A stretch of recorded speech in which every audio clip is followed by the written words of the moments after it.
¿Te atreves a soñar, a caer, a empezar, a intentarlo, a vivir, a morir, a liberarte, a sonreír, a llorar, a crear? ¿Te atreves? Haz que las cosas pasen. Que las cosas pasen. ¿Te atreves? Hola, ¿qué tal? Gracias por acompañarnos una vez más en este podcast y hoy he invitado nuevamente a nuestro querido Diego, que ya lo conocían. Es lingüista, es profesor en Brasil y me gustaría que nos compartieras qué es un lingüista. Buenas tardes, ¿no? Hola. Que encantado de estar aquí otra vez. Te decía que los lingüistas, la verdad es que es curioso porque en los últimos tiempos, precisamente, pues han protagonizado incluso películas de Hollywood. No sé si te suena una película que se llama La Llegada. No. Bueno, pues es una película de ciencia ficción que la verdad está muy bien. ¿De qué año? Pues es de hace poco, o sea, no sé, hace 5 años o incluso menos, 2, 3 años, no sé.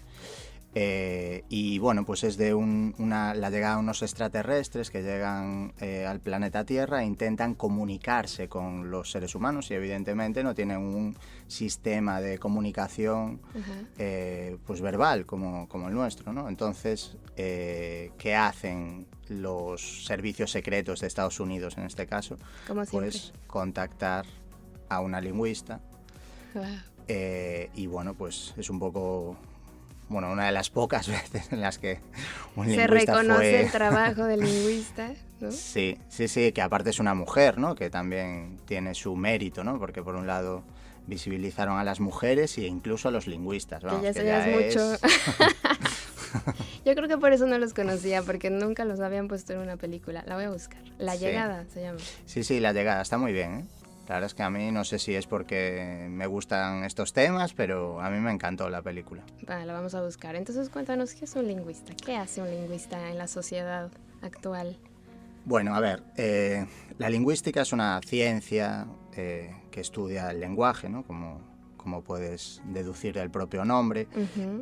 Nació como ciencia en el siglo XX, fue inaugurada por el lingüista suizo Ferdinand de Saussure, que curiosamente el libro bueno, por el que es conocido no fue él que lo publicó, sino que fueron sus discípulos, ¿no? Entonces incluso también hay bueno, pues cierta polémica de si es exactamente lo que pensaba Saussure o no, ¿no? Porque bueno, pues pasó por ese filtro de sus alumnos, que es el curso de Lingüística General, e inauguró, bueno, pues una corriente en la lingüística que se llamó el estructuralismo y que pues hasta los años 70, digamos, que dominó tanto el estructuralismo como el generativismo, ¿no? Después de Chomsky, pues fueron los que dominaron pues la lingüística, ¿no?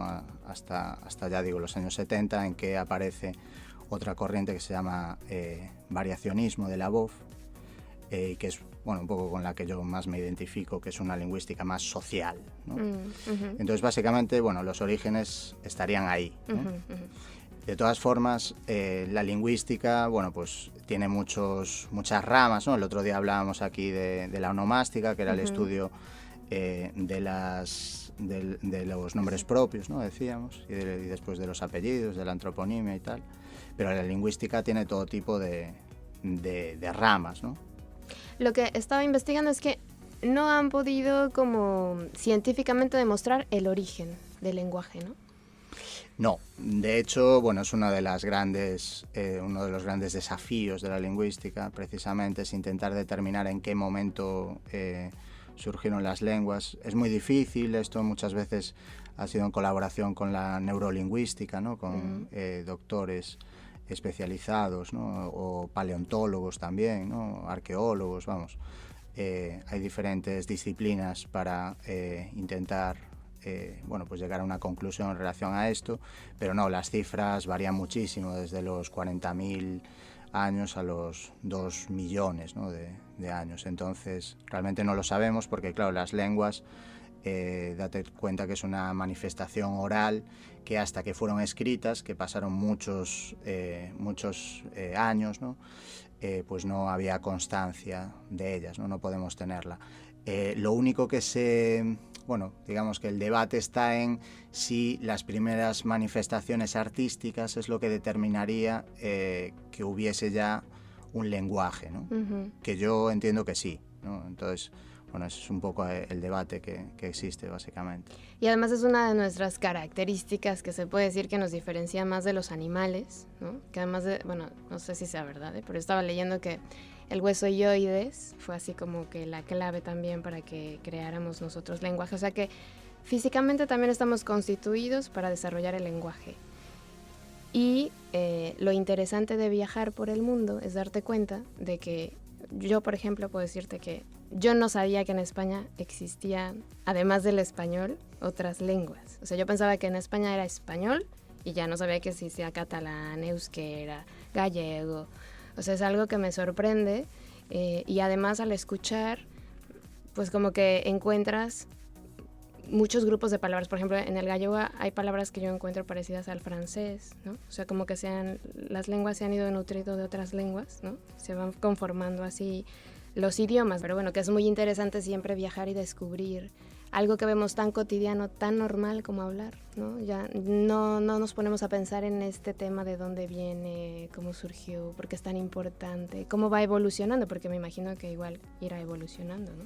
Sí, has tocado dos temas interesantes. Por un lado, es el tema de la visión distorsionada que tenemos de las lenguas, ¿no? Normalmente, bueno, pues hay un reduccionismo que aparte, bueno, que falsifica la realidad, que es determinar que un estado, que en cada estado se habla una lengua. Esto es mentira. De hecho, puedo citar un dato interesante, que es que en Europa solo hay un país monolingüe, solo uno. ¿Te puedes imaginar de cuál puede ser? Se te viene a la cabeza. ¿Un país monolingüe en Europa? Sí, solo hay uno. No. Y aparte tiene su explicación, que ese lo sea, porque es muy raro, claro. Lo raro es que haya un país, una lengua. Y en cambio es lo que nos enseñan, ¿no? Te dicen, Francia, francés, sí. Alemania, alemán, ¿no? Exacto. Parece que es lo único que se habla allí, exacto. Pero nada, el único país en el que solo se habla una lengua, que es el islandés, es Islandia, ¿no? Okay. Que es una lengua germánica y que tiene sentido porque es una isla que está muy apartada del continente europeo, al que llegaron en el siglo X. Hasta el siglo X no estaba habitada, no había seres humanos allí. Y en el siglo X llegan los primeros vikingos, ¿no? Del territorio en lo que ahora es Noruega, ¿no? Actual Noruega, y por lo tanto ese islandés es un noruego antiguo, arcaico, que al final, bueno, pues tuvo su evolución particular, naturalmente, pero que es una lengua muy próxima, ¿no? Tanto del noruego como del sueco. Bueno, la verdad es que las lenguas nórdicas hay una cierta intercomprensión entre ellas, ¿no? Es un poco a lo mejor lo que pasa en la península ibérica, ¿no? Que más o menos pues conseguimos entender a un catalán, a un gallego, a un portugués, a un castellano, ¿no? Más o menos hay una intercomprensión, ¿no? Entre nosotros. Entonces, bueno, ese sería uno de los temas así interesantes.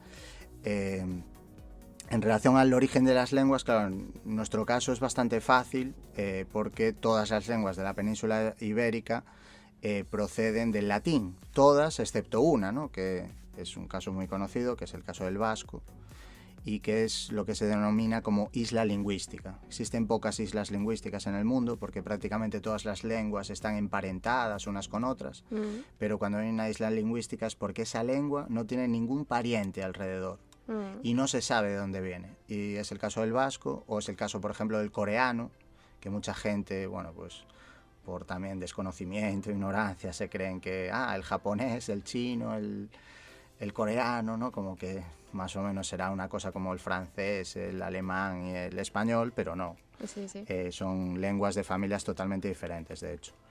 Y el coreano es una isla lingüística, también es una sociedad que históricamente fue precisamente muy cerrada, en parte por esto, y no se sabe de dónde viene tampoco. También hay islas lingüísticas, por ejemplo en Brasil, ¿no? Donde yo vivo, pues hay alguna lengua indígena también del Amazonas que no tiene ningún tipo de pariente lingüístico, ¿no?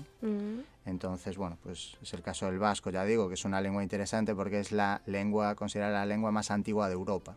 Bueno, y antes de empezar el podcast, me estabas contando de lo interesante que es la lengua china, ¿no? Porque todos pensamos, como yo te decía de España, que aquí todos hablan español, en mi mente. Y entonces todos pensamos que en China todos hablan chino igual, o sea, que no, o sea, que a lo mejor cambian el acento, porque eso sí pasa en México. En México el dialecto desapareció, ¿no? De las diferentes culturas que existían. Prácticamente no existe por la modernización de la vida y lo que tú quieras. Entonces lo que sí es distinto es el acento, ¿no? Y alguna que otra palabrita, pero todos hablamos español en México y es un país grande, por así decirlo, en comparación con España, que es pequeñito y se hablan 3 lenguas o 4. Sí. Entonces me decías algo del chino que me pareció súper interesante porque por desconocimiento es muy revelador ahora resulta. Sí. Bueno, quería aprovechar para hacer una pequeña reivindicación, ¿no? Como lingüista. La verdad es que pues soy una persona que tiene una sensibilidad lingüística, ¿no? Tanto por dedicarme a esto como también por ser gallego, ¿no? Y pues yo siempre que estoy en Galicia, hablo gallego precisamente por un compromiso que tengo, creo que con mi pueblo y mi cultura, ¿no? Que creo que es, pues digamos, lo que debo hacer, ¿no? Y no solo, ya digo, en Galicia, sino en el mundo existen muchísimas lenguas que están en peligro de extinción.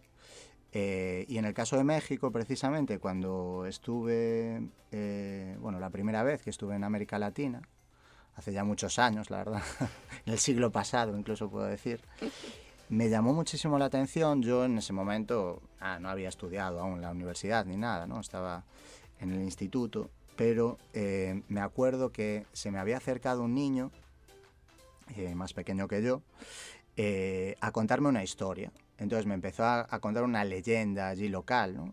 Yo estaba por la zona del Yucatán, de Cancún, ¿no? Toda esta área. Entonces me contó la historia, que era de un venado, bueno, no me acuerdo bien, pero la verdad es que era una historia muy bonita. Entonces yo le pregunté, ¿no? Sobre, pues algo sobre la historia, que no me acuerdo qué. Y entonces me di cuenta que él no me entendía, ¿no? Y yo le intentaba mantener una conversación con él y no pude. Hasta que me di cuenta que era porque hablaba una lengua amerindia, vamos. Y debía tener un español muy precario, entonces no sé si era también por mi acento, ¿no? Supongo que eso también le desconcertaría, pero no conseguí comunicarme con él, ¿no? Y recuerdo que eso me había impresionado muchísimo, ¿no? Porque decía, wow, en México, ¿no? Que siempre nos dicen, en México se habla español y como que no se habla otra cosa. Y una de las cosas que me gustó mucho precisamente de la película Roma, ¿no? Que pues ganó varios premios y pasó a ser una película pues muy buena realmente, ¿no? y conocida, fue precisamente que normalmente también en las películas suele haber un silenciamiento, ¿no? Claro. De toda la riqueza lingüística. Exacto. Entonces, en este caso, pues en esta película sí que el director decidió a contracorriente, ¿no? Mostrar la realidad, la riqueza lingüística que hay en México, ¿no? Que es mucho más compleja que decir, se habla solo español. Lo mismo que pasa en España, ¿no? Que se habla español. No, en España se hablan muchas lenguas, algunas oficiales y algunas no, que hay muchas, y aprovecho también para reivindicarlas, que no tienen estatus de cooficialidad, como por ejemplo el asturleonés o el aragonés, o el aranés, ¿no? Que tiene un estatus, pero bueno, como es un lugar pequeño se conoce poco, y que sin embargo pues tienen también un territorio lingüístico interesante, ¿no?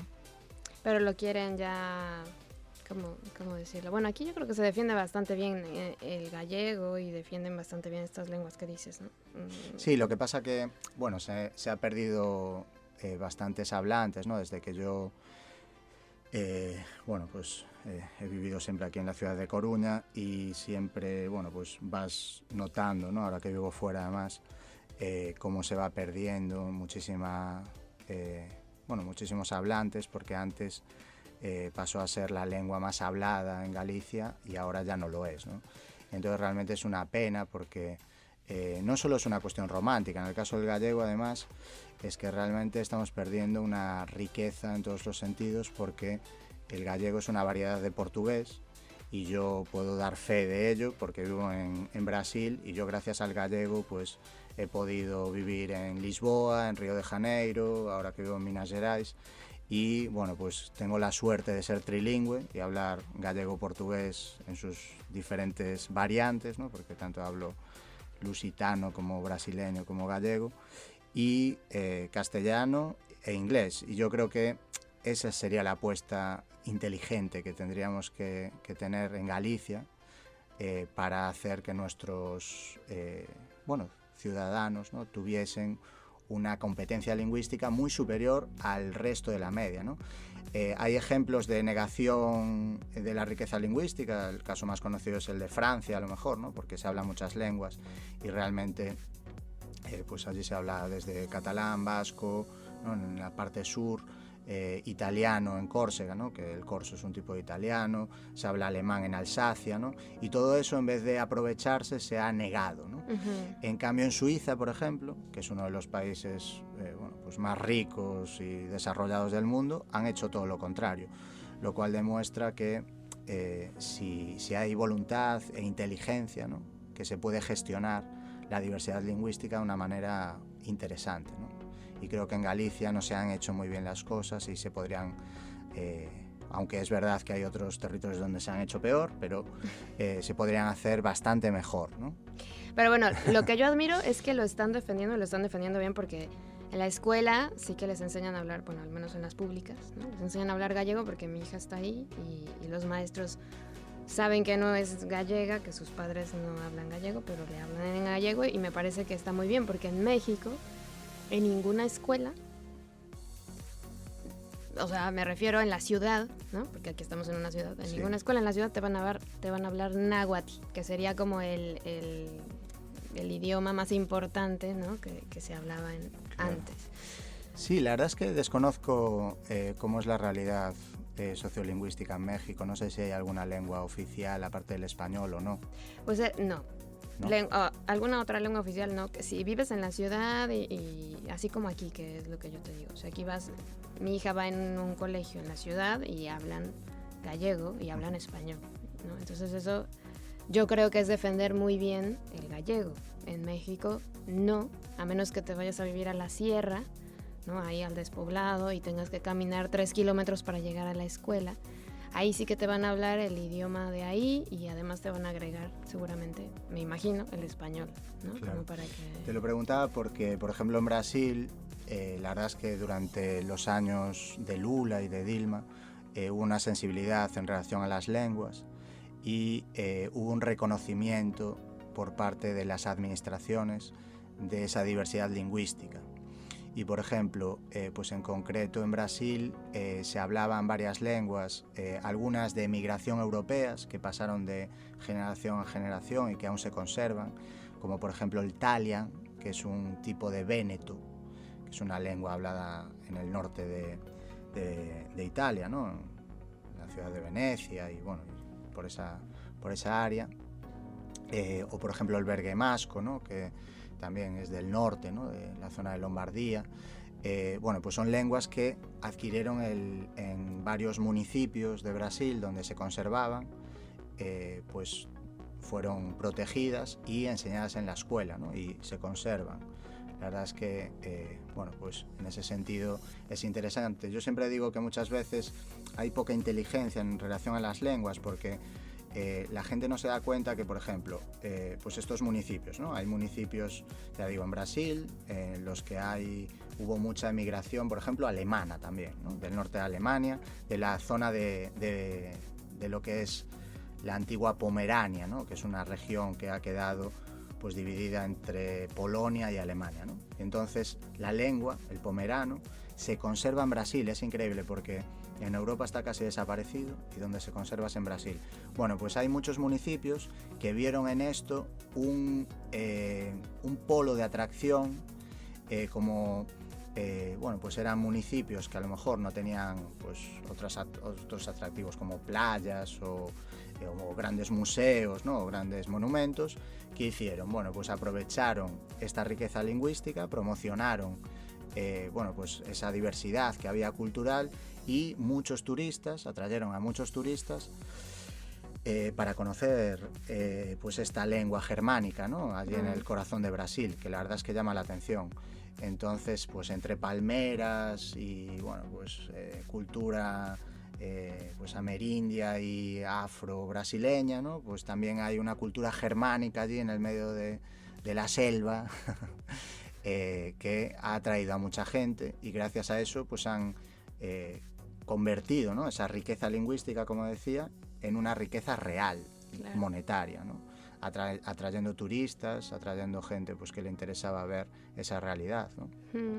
Por eso digo que muchas veces, bueno, pues claro, en el caso del gallego ya decía que bueno, pues tenemos una situación privilegiada porque con pequeñas variantes pues se habla en Portugal, en Brasil, ¿no? Es realmente una de las lenguas más habladas del mundo, pero incluso lenguas minoritarias reales, como pueden ser, pues ya digo, este pomerano, ¿no?, o las lenguas mexicanas que acabas de comentar, pues sería súper interesante, ¿no? Yo mismo estaría interesadísimo en ir a una ciudad del interior de México donde se conservase alguna lengua de este tipo, ¿no?, para escucharla, y seguro, ¿no?, que están, pero están ahí protegidas. Yo creo que también ellos también se cuidan, ¿no? Yo me imagino, no sé, una cosa así, yo estoy aquí mal viajándome, pero me imagino que también se cuidan de no ser descubiertos, porque también es mal visto, ¿no? Como que, no sé, en el caso de México pasan cosas muy curiosas porque todos odian a los españoles por la conquista, pero todos hablan español. O sea, no, el origen del lenguaje que había ahí, no, al menos de mi generación o de mi escuela o de la ciudad, no lo utilizamos, no lo reconocemos, no, es como de gente que no estudió, sí, ¿no? Entonces se pierde ahí un montón de información. Igual ya había poemas preciosos o canciones maravillosas que nunca vamos a conocer los que no nos involucramos en conocer todos esos dialectos que existían en México y que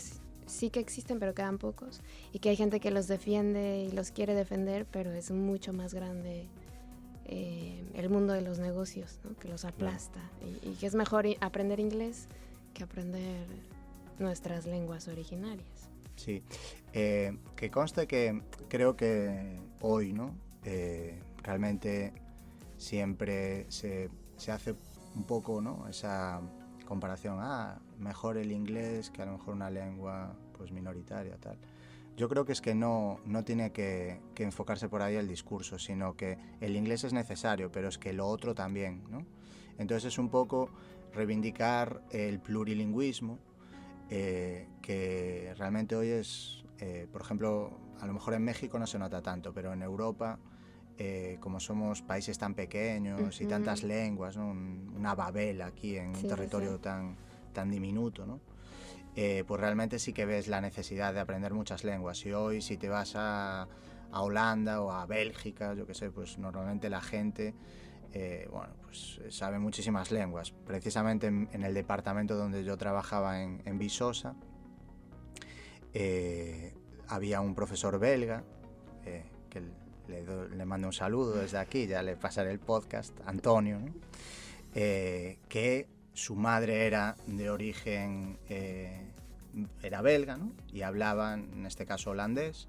Su padre era catalán, se había exiliado allí durante el franquismo, y él nació pues en un ambiente absolutamente plurilingüe, porque hablaba pues como lengua materna el holandés, el catalán, el español también en casa, y después en la calle hablaba francés porque vivían en una zona francófona. Wow. Bueno, pues hoy, gracias a esa riqueza lingüística, Antonio, bueno, aparte de ser un magnífico lingüista, ¿no?, y magnífico profesor, pues claro, a ver quién compite con él lingüísticamente, porque sabe hablar, aparte de inglés que aprendió en la escuela, pues todas estas lenguas que acabo de citar, ¿no? No, que no te reste, que te sume, ¿no? Exactamente. La idea es esa. Hoy no es o inglés o otra cosa. No, es inglés y otra cosa, ¿no? Es sumar, no es escoger entre dos lenguas, no, es que cuantas más sepamos mejor, ¿no? Yo, por ejemplo, domino, ya digo, pues gallego, portugués, español e inglés, y me encantaría dominar alguna más, ¿no? Entonces espero... No hay tiempo. Sí, yo lo tengo claro. De hecho, está interesado en aprender algo más. La verdad es que en Brasil he aprovechado para leer y aprender algo de tupí, ¿no?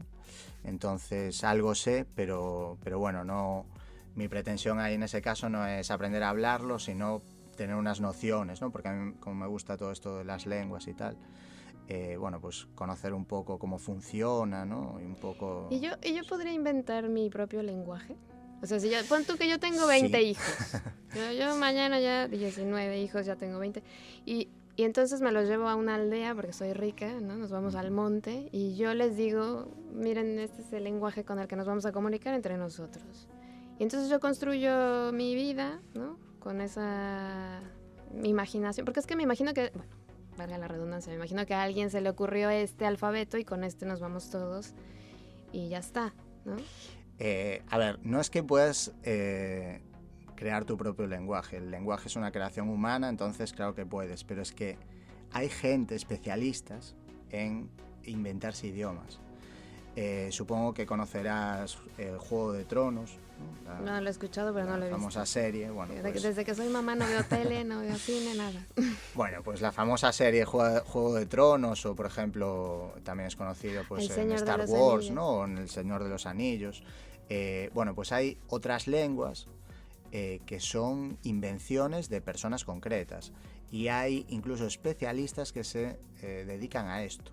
Hay gente, pues normalmente lingüistas, especializados en inventar lenguas para películas y tal, ¿no? De hecho, bueno, me comentaron una anécdota así curiosa en relación a esto, y es que en un episodio de Juego de Tronos, uno de los lingüistas que se inventó una de las lenguas, no me acuerdo ahora cuál, pero bueno, supongo que una de estas que hablaba Daenerys, ¿no?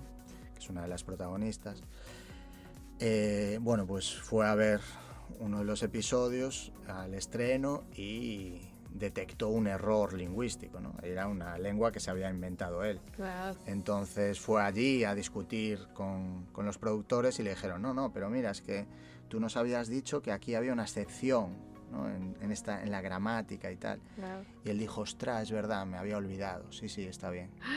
Qué Entonces, loco. para que veáis que incluso el propio creador, ¿no? Se confunde con lo que ha inventado y no sabe cómo por dónde era. Sí, Wow, sí. qué interesante. Digo porque hubo el caso de unas hermanas gemelas que después fue así como tenebrosa, que se volvieron medio locas y no sé si asesinas o una cosa así, que crearon su propio lenguaje para que nadie más entendiera, ni sus padres ni nadie. Y entonces es un poco sorprendente, ¿no? Saber que tú también puedes construir tu propio lenguaje. Sí. Y no sé, pues construyes todo bueno, un mundo. De hecho, aquí en Galicia había también varias profesiones que tenían lenguajes propios, que normalmente, bueno, pues en este caso era con la gramática del gallego y sobre todo era el léxico, ¿no? Que utilizaban, pues por ejemplo el barallete, ¿no? Que utilizaban los afiladores, o bueno, había diferentes gremios así de este tipo. En China, que ahora me acabo de acordar que me habías preguntado de China y no te he contado nada de China, pues aprovecho ahora. En China había una lengua de mujeres que solo la hablaban las mujeres, por ejemplo. Entonces, bueno, pues hay varios casos así en la historia de las lenguas de ese tipo, ¿no? Pero bueno, a ver, antes me contabas, antes del podcast, que era más fácil aprender ruso para nosotros. Sí, a ver, con el tema de la facilidad, dificultad, ¿no? Yo a mis alumnos, ¿no? Yo doy clases de español en Brasil, siempre les digo que aprender español fue una buena opción para ellos porque objetivamente es la lengua más fácil que pueden aprender, ¿no? ¿Y por qué lo digo? Porque el portugués en relación al español, la distancia es muy pequeña, ¿no? Entonces, objetivamente, un hispano, la lengua más fácil que puede aprender sería el portugués y al revés, ¿no? Bueno, y esto pasa, ya digo, también pasa, por ejemplo, el francés y el italiano comparten muchísimo léxico. Entonces, hay unos... bueno, pues digamos unos grados de dificultad que pueden aumentar o disminuir en relación en base a características objetivas de las lenguas.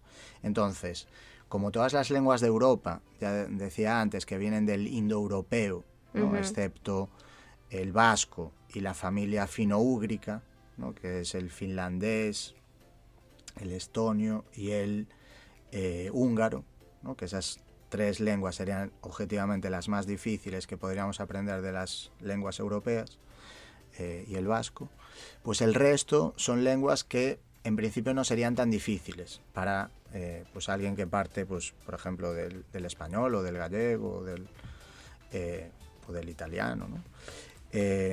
Ya si queremos aprender una lengua, por ejemplo, asiática, chino, japonés, efectivamente, cualquiera de esas, la complicación va a ser muchísimo mayor porque no va a haber una base común, ¿no? Claro. Antes te decía, bueno, que el tema del chino, decimos chino así, pero realmente es una reducción burda porque en China se hablan muchísimas lenguas y la lengua oficial del Estado, la más, la fomentada, ¿no? por la administración, sería el mandarín. Uh-huh.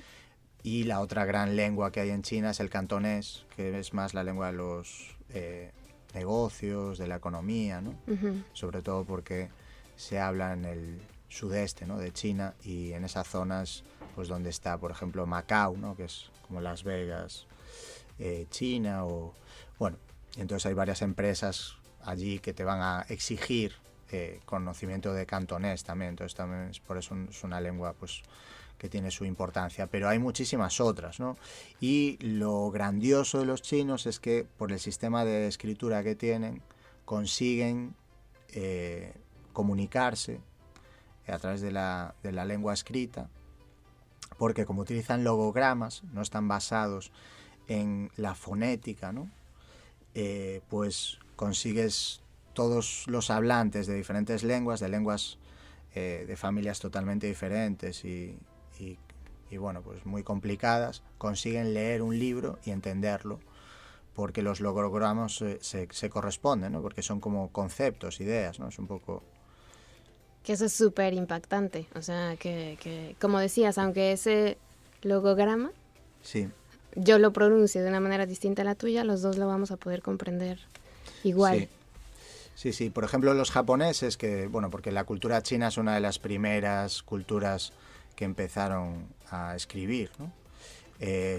Y los japoneses, pues copiaron este sistema de escritura, que es el sistema de escritura tradicional japonés, está basado en el sistema de escritura chino, uh-huh. Pero en cambio los japoneses incorporaron 2 silabarios. En el caso del japonés no tienen alfabeto, sino un silabario, ¿no? Uh-huh. Entonces por sílabas, y tienen un silabario para palabras extranjeras y otro para palabras autóctonas. Entonces un japonés maneja 3 formas de escribir y utiliza en un mismo texto las 3 maneras de escribir, ¿no? Entonces vemos que ya la complicación ya no solo es que la lengua sea de una familia muy distante, sino que es que aparte tendríamos que aprender, pues en este caso, 3 maneras de escribir. Unos 10 años de estudio, ¿no? Más o menos. Sí. Y vivir ahí y internarte en el mundo, porque eso si no, súper complicado. Sí, bueno, que conste que no hemos hablado de otro tema interesante, que es el tema de los políglotas. El políglota más famoso llegó a hablar 47 lenguas. ¡Wow!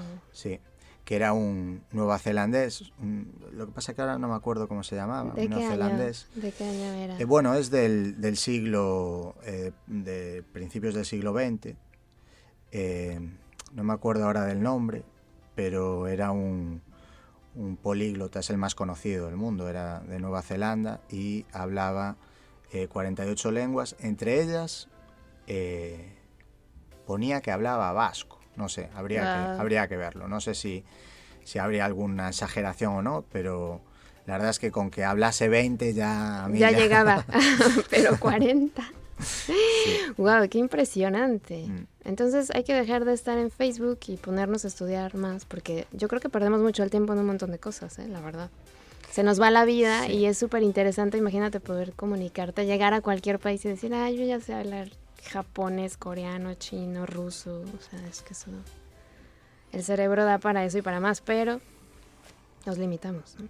Sí, da para eso y para más, está demostradísimo además. Así que bueno, gracias por estar aquí otra vez más. Nada, gracias a ti. Y ojalá que cuando vuelvas a Galicia Yo ya hablé un poco de gallego, no es tan difícil, por lo que he visto. No, y es lo que muy te fácil. decía es que como que hay una mezcla, ¿no? Porque, por ejemplo, en Francia dicen la rue, ¿no? Para la calle, y aquí dicen rua. Bueno, o sea, como que siento que se parece. Luego dicen bacon. Bueno, eso no sé si es a nivel España, pero bacon me suena a tocino, porque en inglés bacon es para tocino. Entonces, como que cuando hablan en conjunto y despacio, porque si me hablan rápido no entiendo, pero como que es muy sencillo entender el gallego. Se parece mucho a... Sí, claro, porque está bien ese ejemplo que pones del francés, porque al ser lenguas latinas, al final, bueno, pues muchas palabras del gallego te ayudan a entender palabras del francés, del italiano. Por eso, cuantas más lenguas latinas sepamos, pues mucho mejor, porque vamos a atar cabos, ¿no? Y al final a deducir muchos significados y sí. Así que gracias por existir a todos los lingüistas. Nada, gracias a ti por haberme invitado otra vez. Yo encantado de venir aquí siempre que quieras.